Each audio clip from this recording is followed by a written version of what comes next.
Capítulo 20. Os anjos na crise final. Aparecerão anjos bons e maus. Agentes satânicos sob forma humana tomarão parte neste último grande conflito, para opor-se à edificação do reino de Deus. Anjos celestiais em aparência humana também estarão no campo de ação.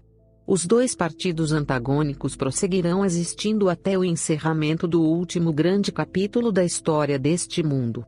Satanás utilizará cada oportunidade para induzir os homens a apartar-se de seu concerto com Deus.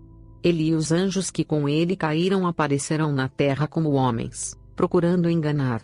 Os anjos de Deus igualmente aparecerão como homens, e farão uso de todos os meios em seu poder para derrotar os propósitos do inimigo. Temos uma parte a desempenhar. Satanás reúne todas as suas forças para o assalto do último conflito cerrado, e a resistência do seguidor de Cristo é provada ao máximo. Por vezes parece que ele terá que ceder. Mas uma palavra de oração ao Senhor Jesus vai como uma seta para o trono divino, e anjos de Deus são enviados ao campo de batalha. A situação é revertida. No período final da história da Terra, o Senhor operará poderosamente em favor dos que ficarem firmes pelo direito. Anjos magníficos em poder os protegerão. A obra dos anjos malignos através do Espiritismo. Satanás tem há muito estado a preparar-se para um esforço final a fim de enganar o mundo. Pouco a pouco ele tem preparado o caminho para a sua obra mestra de engano, o desenvolvimento do Espiritismo. Até agora não conseguiu realizar completamente seus desígnios, mas estes serão atingidos no fim dos últimos tempos. Com exceção dos que são guardados pelo poder de Deus, pela fé em sua palavra, o mundo todo será envolvido por esse engano. O Espiritismo é a obra mestra do engano. É a mais fascinante e bem-sucedida ilusão de Satanás, calculada para atrair a simpatia dos que tiveram de levar seus queridos à tumba. Anjos maus aparecem sob a forma dos que morreram, relatando incidentes ligados à vida deles e desempenhando atos que eles realizaram enquanto viviam. Desta forma, os anjos maus levam as pessoas a acreditar que seus amigos mortos são anjos, os quais podem estar a seu lado e comunicar-se com eles. Esses anjos maus, que se apresentam como os queridos mortos, são tratados com uma certa idolatria, e sua palavra é considerada como de muito maior peso que a palavra de Deus. A vinda do Senhor deve ser precedida da operação de Satanás com todo o poder, e sinais, e prodígios de mentira, e com todo o engano da injustiça. 2 Tessalonicenses 2:9, 10. E o apóstolo João, descrevendo o poder operador de prodígios que se manifestará nos últimos dias, declara: faz grandes sinais, de maneira que até fogo faz descer do céu à terra, à vista dos homens. E engana os que habitam na terra com sinais que foi permitido que fizesse. Apocalipse 13:13, 14. Não se acham aqui preditas meras imposturas. Os homens são enganados por sinais que os agentes de Satanás têm poder para fazer, e não pelo que pretendam realizar. Satanás é um inimigo astuto.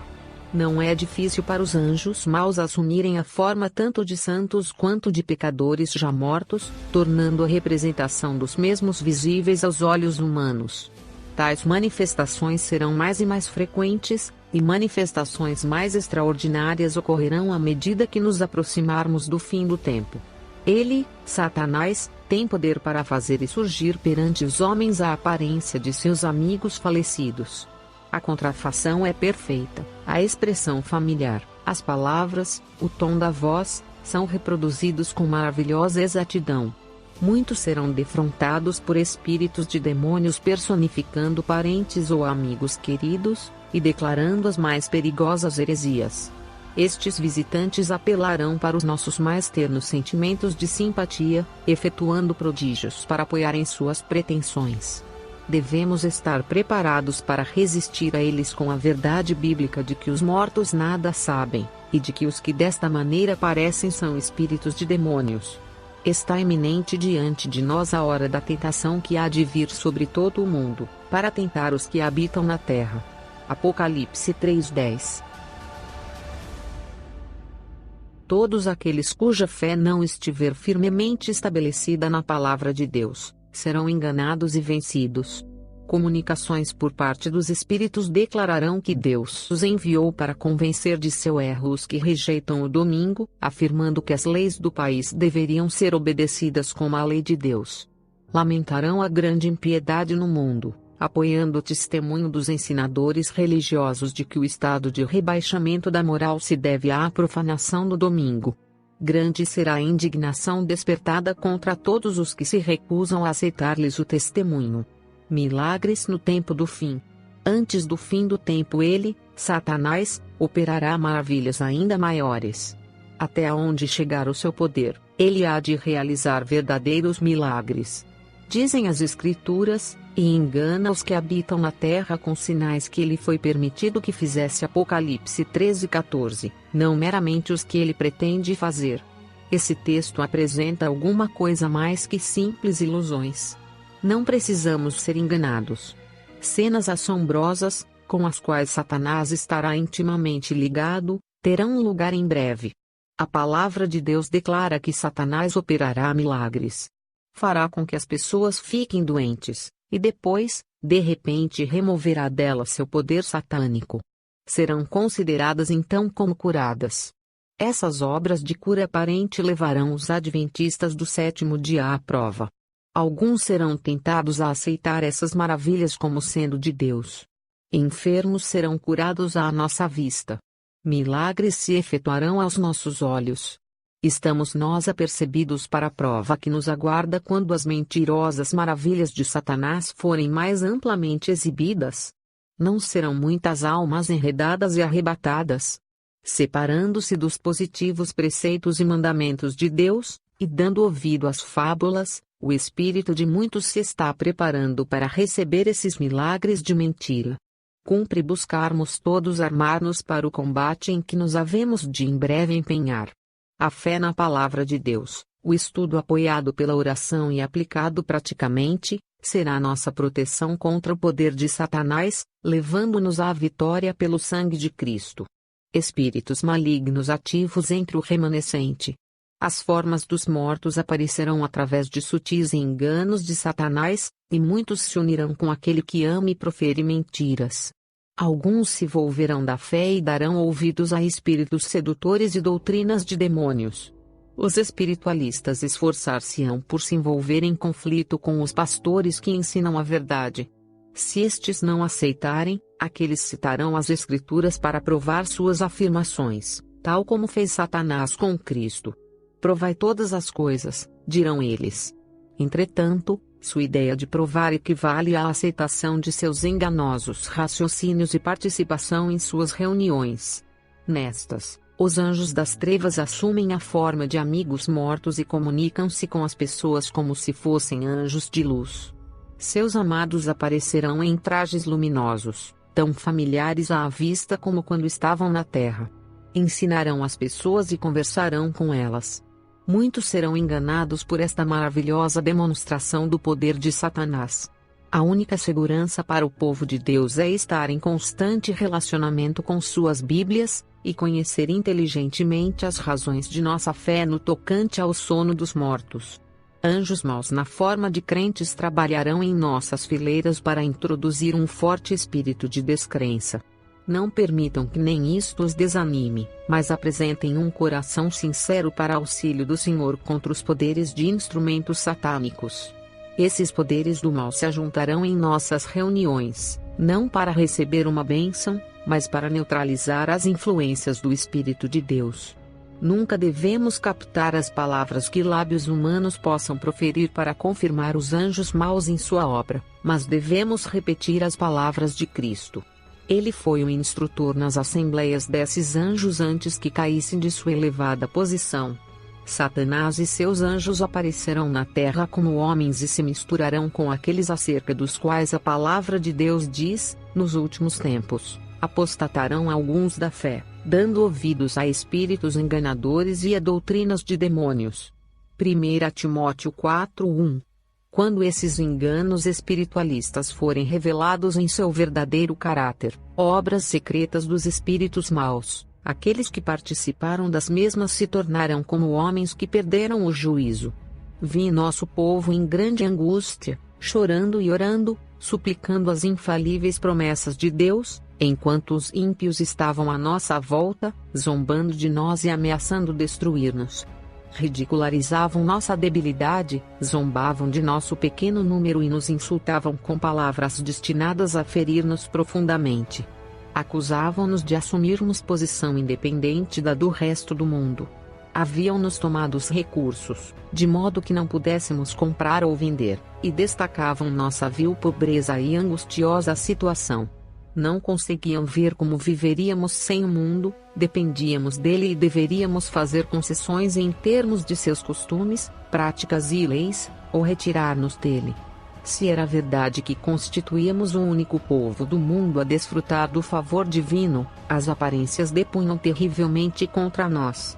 Declaravam que possuíam a verdade, que havia milagres entre eles, que anjos do céu conversavam e andavam com eles, que enorme poder, sinais e maravilhas se revelavam em seu meio, e que isso constituía o milênio temporal, que por tanto tempo haviam aguardado. O mundo inteiro havia se convertido e estava em harmonia com a lei dominical, exceto esse pequeno e débil povo que ousava desafiar as leis terrenas e as de Deus, pretendendo ser as únicas pessoas corretas sobre a terra. Anjos realizarão a obra negligenciada pelos homens. Quando o poder divino se combinar com os esforços humanos, a obra espalhar-se-á como fogo na palha. Deus empregará meios cuja origem os homens não serão capazes de discernir. Anjos realizarão uma obra que os homens teriam sido abençoados em empreender, não houvessem eles negligenciado os reclamos de Deus. Anjos suprirão as necessidades do povo de Deus. Vi os santos deixarem as cidades e vilas, reunirem-se em grupos e viverem nos lugares mais solitários da terra. Anjos lhes proviam alimento e água, enquanto os ímpios estavam a sofrer de fome e sede. No tempo de angústia, precisamente antes da vinda de Cristo, os justos serão preservados pelo ministério de anjos celestiais, não haverá segurança para o transgressor da lei de Deus. Os anjos não poderão proteger, então, aqueles que estão a desrespeitar um dos preceitos divinos. Em meio do tempo de angústia, angústia como nunca houve desde que houve nação, seus escolhidos ficarão firmes. Satanás com todas as forças do mal não pode destruir o mais fraco dos santos de Deus.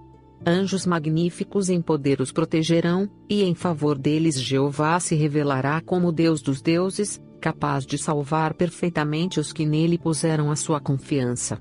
Personificações de Satanás.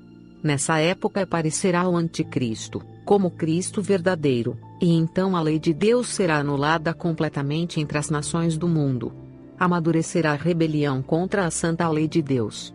Mas o verdadeiro líder de toda essa rebelião é Satanás disfarçado em anjo de luz. Os homens serão iludidos e o exaltarão ao lugar de Deus, deificando-o. Mas a onipotência intervirá e as igrejas apostatadas que se unirem na exaltação de Satanás, se expedirá a sentença, portanto, num dia virão as suas pragas, a morte, e o pranto, e a fome, e será queimada no fogo, porque é forte o Senhor Deus, que a julga. Apocalipse 18:8. Disfarçado de anjo de luz, Satanás percorrerá a terra operando maravilhas. Em bonita linguagem apresentará ternos sentimentos. Realizará boas ações. Cristo será personificado, mas em um ponto haverá marcante distinção. Satanás apartará o povo da lei de Deus. Apesar de tudo, a contrafação será tão perfeita que, se possível, os próprios eleitos seriam enganados. Cabeças coroadas, presidentes, governantes em elevada posição, prostrar-se-ão ante suas falsas teorias. É impossível dar uma ideia da experiência do povo de Deus que há de viver na terra quando se misturarem a glória celeste e a repetição das perseguições do passado. Eles andarão à luz que procede do trono de Deus. Por meio dos anjos haverá constante comunicação entre o céu e a terra.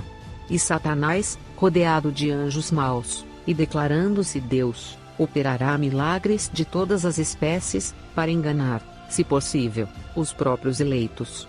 O povo de Deus não encontrará sua segurança na operação de milagres, pois Satanás imitará os milagres que forem operados. Satanás está preparando seus enganos para a última campanha contra o povo de Deus, de modo que não o reconheçam. E não é maravilha, porque o próprio Satanás se transfigura em anjo de luz. 2 Coríntios 11:14. Satanás utilizará seu poder ao extremo, para atormentar, tentar e desorientar o povo de Deus. Satanás aparecerá personificando Jesus Cristo, operando poderosos milagres, homens prostrar-se-ão e o adorarão como se fosse Jesus. Ser-nos-á ordenado adorar este ser, a quem o mundo glorificará como Cristo. Que faremos?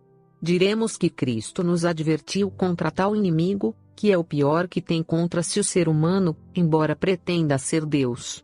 Está chegando o tempo em que Satanás operará milagres diante de sua vista, pretendendo ser Cristo. Se os seus pés não estiverem firmemente estabelecidos na verdade de Deus, vocês serão afastados de seus fundamentos.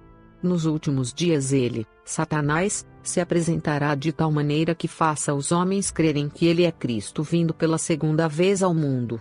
Ele se transformará na verdade em anjo de luz. Mas ao passo que ostentará em todos os sentidos a aparência de Cristo, até aonde possa chegar a simples aparência, isto não enganará a ninguém senão aos que estão procurando resistir à verdade. Anjos maus estimulam a perseguição. Satanás está em constante operação para agitar os poderes do inferno de sua confederação do mal contra os justos. Ele capacita instrumentos humanos com seus próprios atributos. Anjos malignos, unidos com homens maus, empreenderão esforços para prejudicar, perseguir e destruir. A cada rejeição da verdade o espírito do povo se tornará mais entenebrecido, mais obstinado o coração, até que fique entrincheirado em audaciosa incredulidade. Em desafio às advertências que Deus deu, continuarão a calcar a pés um dos preceitos do Decálogo, até que sejam levados a perseguir os que o têm como sagrado. Cristo é desprezado com o desdém que se lança à sua palavra e a seu povo. Sendo os ensinos do Espiritismo aceitos pelas igrejas, removem-se as restrições impostas ao coração carnal, e o professar religião se tornará um manto para ocultar a mais vil iniquidade. A crença nas manifestações espiritualistas abre a porta aos espíritos enganadores e doutrinas de demônios. E assim a influência dos anjos maus será sentida nas igrejas. As cenas da traição, rejeição e crucifixão de Cristo têm sido encenadas novamente, e tornarão a sê-lo em imensa escala. Pessoas imbuir-se-ão dos atributos de Satanás. Os artifícios do arqui-inimigo de Deus e do homem terão grande poder. Um espírito demoníaco toma posse de homens. Inteligência demoníaca destruirá o homem formado à divina semelhança, porque o homem não pode controlar a consciência de seu irmão e fazê-lo desleal à santa lei de Deus. Ao deixarem os santos as cidades e vilas, eram perseguidos pelos ímpios, que os procuravam matar. Mas as espadas que se levantavam para matar o povo de Deus, quebravam-se e caíam tão impotentes como uma palha. Anjos de Deus protegiam os santos. No dia da atroz prova, Cristo dirá: vai, povo meu, entra nos teus quartos e fecha as tuas portas sobre ti, esconde-te só por um momento, até que passe a ira. Isaías 26:20. Quais são os quartos nos quais deve o povo esconder-se? São a proteção de Cristo e dos santos anjos. O povo de Deus não estará, nessa oportunidade, em um único lugar. Formará diferentes grupos em todas as partes do mundo. Nas últimas cenas da história da Terra, quando a intensidade se apodera de todos os elementos terrestres, o Senhor requer de nós vigilância sem descanso. Contudo, não somos deixados a lutar sozinhos. Entre os crescentes perigos por todos os lados, aqueles que andam humildemente diante de Deus, não se apoiando em sua própria sabedoria, terão os anjos como seus ajudadores e protetores. Em tempos de especial perigo conhecerão o alcance do poder protetor de Deus. Durante a noite passou diante de mim uma cena muito impressionante. Parecia haver grande confusão e luta de exércitos. Um mensageiro do Senhor estava em pé diante de mim, dizendo: chama sua família. Conduzirei vocês, sigam-me. Levou-me através de uma escura passagem, por entre um bosque, e então através dos picos das montanhas, dizendo afinal, aqui vocês estarão seguros. Outros também haviam sido levados àquele retiro. O mensageiro celestial disse, o tempo de angústia chegou, qual ladrão de noite, assim como o Senhor advertiu que viria. A personificação de Satanás após o encerramento da graça. A ira de Satanás aumenta à medida que seu tempo encurta, e sua obra de engano e destruição alcança o clímax. Findou a longanimidade de Deus. O mundo rejeitou sua misericórdia, desprezou o seu amor e transgrediu sua lei. Os ímpios ultrapassaram os limites da graça e o Senhor retira deles sua proteção, deixando-os à vontade do líder que escolheram. Como ato culminante no grande drama do engano, o próprio Satanás personificará a Cristo. A Igreja tem há muito tempo professado considerar o advento do Salvador como a realização de suas esperanças. Assim, o grande enganador fará parecer que Cristo veio. Em várias partes da terra, Satanás se manifestará entre os homens como um ser majestoso, com brilho deslumbrante, assemelhando-se à descrição do Filho de Deus dada por João no Apocalipse, capítulo 1. A glória que o cerca não é excedida por coisa alguma que os olhos mortais já tenham contemplado. Ressoa nos ares a aclamação de triunfo, Cristo veio. Cristo veio. O povo se prostra em adoração diante dele, enquanto este ergue as mãos e sobre eles pronuncia uma bênção, assim como Cristo abençoava seus discípulos quando aqui na terra esteve. Sua voz é meiga e branda, cheia de melodia.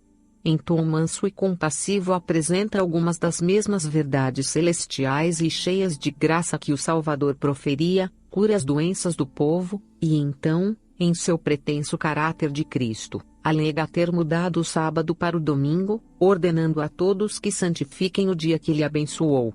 Declara que aqueles que persistem em santificar o sétimo dia estão blasfemando de seu nome, pela recusa de ouvirem seus anjos a eles enviados com a luz e a verdade. É este o poderoso engano, quase invencível. Satanás percebe que está prestes a perder a sua causa. Não pode iludir o mundo inteiro. Ele faz um último e desesperado esforço para vencer os fiéis pelo engano. Efetua isso personificando a Cristo. Cobre-se com as vestes da realeza que foram cuidadosamente descritas na visão de João. Tem poder para fazer isso. Aparecerá a seus seguidores iludidos, um mundo cristão que não recebeu o amor da verdade, antes teve prazer na iniquidade. Como Cristo vindo pela segunda vez. Ele se proclama o Cristo, e é aceito como tal, um ser imponente e belo, revestido de majestade, com voz suave, palavras agradáveis e uma glória não superada por coisa alguma que olhos humanos já contemplaram. Então os seus enganados e iludidos seguidores soltam uma exclamação de vitória: Cristo veio pela segunda vez. Cristo veio. Ele levantou as mãos assim como fazia quando esteve na terra, e nos abençoou. Os santos observam com estupefação o que se passa. Eles também serão enganados. Adorarão a Satanás? Há anjos de Deus ao seu redor. É ouvida uma voz clara, firme, musical, dizendo: olhem para cima. Aqueles que oravam tinham um só objetivo, a salvação final e eterna de sua alma. Este objetivo estava constantemente diante deles, a vida imortal prometida aos que perseveram até o fim. Oh! Quão sinceros e fervorosos tinham sido os seus anseios! O juízo e a eternidade estavam à vista. Pela fé, os seus olhos estavam cravados no trono resplandecente, perante o qual terão de comparecer as pessoas vestidas de branco. Isto os impedia de condescenderem com o pecado. Mais uma tentativa, e então será usado o último ardil de Satanás. Ele ouve o incessante clamor de que Cristo venha, de que Cristo os liberte. Essa última estratégia é personificar a Cristo e fazer com que eles pensem que suas orações estão sendo atendidas. Anjos e o decreto universal de morte. Pudessem os homens ver com visão celestial e contemplariam grupos de anjos magníficos em poder, posicionados em redor daqueles que guardaram a palavra da paciência de Cristo. Com ternura compassiva, os anjos têm testemunhado sua angústia e ouvido suas orações. Estão à espera da ordem de seu comandante para os arrancar do perigo. Mas devem ainda esperar um pouco mais. O povo de Deus deve beber o cálice e ser batizado com o batismo.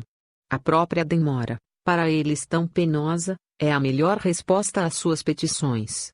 Esforçando-se por esperar confiantemente que o Senhor opere, são levados a exercitar a fé, esperança e paciência, que muito pouco foram exercitadas durante sua experiência religiosa.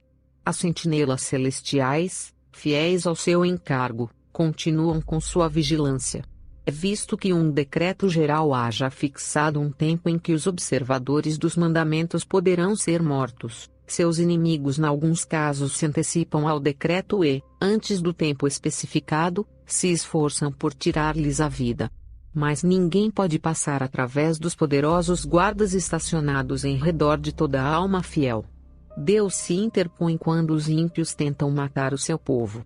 O povo de Deus, alguns nas celas das prisões, outros escondidos nos retiros solitários das florestas e montanhas, pleiteia ainda a proteção divina, enquanto por toda parte grupos de homens armados, instigados pelas multidões de anjos maus, se estão preparando para a obra de morte.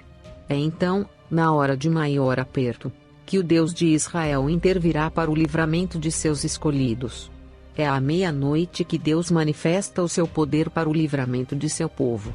O sol aparece resplandecendo em sua força. Sinais e maravilhas se seguem em rápida sucessão. Os ímpios contemplam a cena com terror e espanto, enquanto os justos veem com solene alegria os sinais de seu livramento.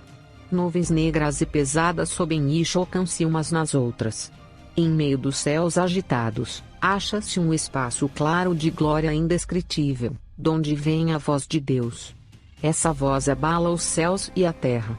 Há um grande terremoto como nunca tinha havido desde que há homens sobre a terra, tal foi este tão grande terremoto. Apocalipse 16:18. O firmamento parece abrir-se e fechar-se. A glória do trono de Deus dir-se-ia atravessar a atmosfera. As montanhas agitam-se como a cana ao vento, e rochas irregulares são espalhadas por todos os lados. Há um estrondo como de uma tempestade a sobrevir. O mar é açoitado com fúria. Ouve-se o sibilar do furacão, semelhante à voz de demônios na missão de destruir. A terra inteira se levanta, dilatando-se como as ondas do mar. Sua superfície está a quebrar-se. Seu fundamento parece ceder. Cadeias de montanhas estão a revolver-se. Desaparecem ilhas habitadas. Relâmpagos terríveis estalam dos céus, envolvendo a terra num lençol de chamas. Por sobre o estrondo assustador do trovão, vozes misteriosas e terríveis declaram a sorte dos ímpios. Os que pouco antes eram tão descuidados, tão arrogantes e desafiadores, tão exultantes em sua crueldade para com o povo de Deus, observador dos mandamentos, acham-se agora vencidos pela consternação, e a estremecer de medo. Ouve-se o seu pranto acima do som dos elementos. Demônios reconhecem a divindade de Cristo, e tremem diante de seu poder, enquanto homens estão suplicando misericórdia e rastejando em abjeto terror. A segunda vinda de Cristo. Cristo vem com poder e grande glória. Vem com sua própria glória e com a glória do Pai. Vem com todos os santos anjos. Ao passo que o mundo todo estará mergulhado em trevas, haverá luz em todos os lares dos santos. Eles vão de captar os primeiros raios de luz de sua segunda aparição. Surge logo no oriente uma pequena nuvem negra, aproximadamente do tamanho da mão de um homem. É a nuvem que rodeia o Salvador, e que, à distância, parece estar envolta em trevas. O povo de Deus sabe ser esse o sinal do Filho do Homem. Em solene silêncio fitam-na enquanto se aproxima da terra, mais e mais brilhante e gloriosa, até se tornar grande nuvem branca, mostrando na base uma glória semelhante ao fogo consumidor e encimada pelo arco-íris do concerto. À sua volta, milhares e dezenas de milhares de anjos cantam a mais adorável canção. Sobre ela assenta-se o Filho do Homem. Nenhuma linguagem humana é capaz de descrever as cenas da segunda vinda do Filho do Homem nas nuvens do céu. Virá vestido nos trajes de luz, os quais tem usado desde os dias da eternidade. uma santa comitiva de anjos, com coroas resplandecentes na cabeça, escoltam em sua vinda. Por entre as vacilações da terra, o clarão do relâmpago e o ribombo do trovão, a voz do Filho de Deus chama aos santos que dormem. Ele olha para a sepultura dos justos e, levantando as mãos para o céu, brada: despertai, despertai, despertai, vós que dormis no pó, e surgi. Todos saem do túmulo com a mesma estatura que tinham quando ali entraram. Adão, que está em pé entre a multidão dos ressuscitados, é de grande altura e formas majestosas, de estatura pouco menor que o Filho de Deus. Apresenta assinalado contraste com o povo das gerações posteriores. Sob este único ponto de vista se revela a grande degeneração da raça. Todos, porém, surgem com a vivacidade e vigor de eterna juventude. As formas mortais, corruptíveis, destituídas de beleza, poluídas pelo pecado, tornam-se perfeitas, belas e imortais. Todos os defeitos e deformidades são deixados no túmulo. Ele morreu por nós, e ressuscitou em nosso favor, a fim de que pudéssemos sair da sepultura para um glorioso companheirismo com os anjos celestiais, encontrar-nos com nossos entes queridos e reconhecer-lhes a fisionomia, pois a semelhança com Cristo não destrói sua imagem, mas a transforma à gloriosa imagem dele. Todos os santos ligados aqui por laços familiares conhecerão ali uns aos outros. Os justos vivos são transformados num momento, num abrir e fechar de olhos. 1 Coríntios 15:52. A voz de Deus foram eles glorificados, agora tornam-se imortais, e com os santos ressuscitados, são arrebatados para encontrar seu Senhor nos ares. Os anjos ajuntarão os seus escolhidos, desde os quatro ventos, da extremidade da terra até a extremidade do céu. Marcos 3:27. Criancinhas são levadas pelos santos anjos aos braços de suas mães.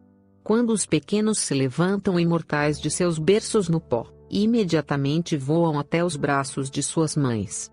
Reúnem-se outra vez, para nunca mais se separarem. Todavia, muitos destes pequenos não têm ali suas mães. Esperávamos ouvir as canções de triunfo destas mães, porém em vão. Os anjos recebem os pequenos órfãos e os conduzem à árvore da vida. Amigos há muito separados pela morte, reúnem-se, para nunca mais se separarem, e com cânticos de alegria ascendem juntamente para a cidade de Deus. De cada lado do carro de nuvens existem asas, e debaixo dele se acham rodas vivas, e, ao volver o carro para cima, as rodas clamam, Santo, e as asas, movendo-se, clamam, Santo, e o cortejo de anjos clama, Santo, Santo, Santo é o Senhor Deus, o Todo-Poderoso. Apocalipse 4:8. E os remidos bradam, Aleluia, enquanto o carro prossegue em direção à Nova Jerusalém.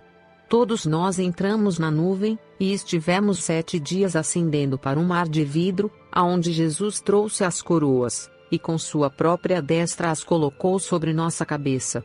Deu-nos harpas de ouro e palmas de vitória. Existem colunas de anjos em ambos os lados, e os redimidos de Deus entram por entre querubins e serafins. Cristo lhes dá as boas-vindas e pronuncia sobre eles a bênção: bem está, servo bom e fiel. Entra no gozo do teu Senhor. Mateus 25:21. Satanás e os anjos maus são confinados à terra. A terra inteira se parece com um deserto assolado. As ruínas das cidades e vilas destruídas pelo terremoto, árvores desarraigadas, pedras irregulares lançadas pelo mar ou arrancadas da própria terra, espalham-se pela superfície, enquanto vastas cavernas assinalam o lugar em que as montanhas foram separadas de sua base. Aqui deverá ser a morada de Satanás com seus anjos maus durante 1000 anos. Restrito à terra, andará de um lado para outro em sua arrebentada superfície, para observar os efeitos de sua rebelião contra a lei de Deus. Durante 1000 anos poderá desfrutar dos resultados da rebelião que provocou. Não terá acesso a outros mundos, para tentar e molestar os que jamais caíram. Por sua própria conduta, Satanás forjou uma cadeia pela qual será preso. Todos os seres não caídos acham-se agora unidos na compreensão de que a lei de Deus não pode ser mudada. Apoiam o seu governo, pois, Tendo em vista a redenção do transgressor, ele não poupou o seu próprio filho. Sua lei demonstrou ser perfeita. Seu governo está assegurado para sempre. Aqui deverá ser a morada de Satanás com seus anjos maus durante 1000 anos. Restrito à terra, não terá acesso a outros mundos, para tentar e molestar os que jamais caíram. É neste sentido que ele está amarrado. Ouvi aclamações de vitória dos anjos e dos santos remidos, os quais ressoavam como 10 milhares de instrumentos musicais, porque não mais deveriam ser molestados e tentados por Satanás, e porque os habitantes de outros mundos estavam livres de sua presença e tentações.